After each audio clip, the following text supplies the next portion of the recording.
आज आप ये जो ये भवन देख रहे हैं, ये उप जिला अस्पताल सिवाना का नवनिर्मित भवन है, जिसके ऊपर करोड़ों रुपए खर्च हो गए, लेकिन इसका उद्घाटन नहीं हो पाया।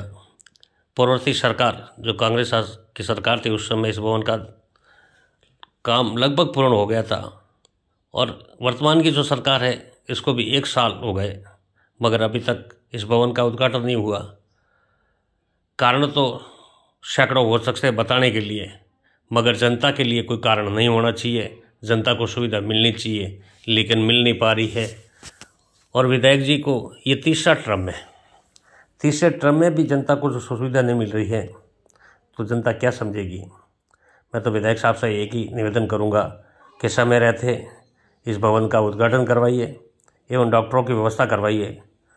आपके 2 टर्मों में भी सिवाना अस्पताल में डॉक्टरों की व्यवस्था नहीं थी, और ये तीसरा टर्म में इसको 1 साल हो गया, इसमें भी डॉक्टरों की व्यवस्था नहीं है। हो सकता है कि शायद आप इसी वजह से इस भवन का उद्घाटन नहीं करवा पा रहे हैं, नहीं तो आपने कभी का इसका फित्ता काट लिया होता। मगर जनता खुद देख रही है कि आपके पास डॉक्टर नहीं है, इसके लिए आप इस अस्पताल का उद्घाटन भी करने में देरी कर रहे हैं। साहब, इसके ऊपर करोड़ों रुपए खर्च हुए हैं। अब करोड़ों रुपए किसी की जेब से तो ये यहाँ लगा है नहीं है, ये जनता के टैक्स के पैसे हैं। उस टैक्स के पैसों से ये भवन का निर्माण हुआ है, तो कम से कम इस भवन का उद्घाटन करवा दीजिए, ताकि लोगों के अंदर कम से कम ये तो संदेह नहीं रहे कि यहाँ डॉक्टर नहीं आएंगे। जब आप इसका उद्घाटन ही नहीं करवा रहे हैं, तो लोगों के अंदर पूरा संदेह बैठता जा रहा है कि आप डॉक्टरों की व्यवस्था नहीं करवा पा रहे हैं, जिसके चलते ही इस भवन का उद्घाटन नहीं हो पा रहा है।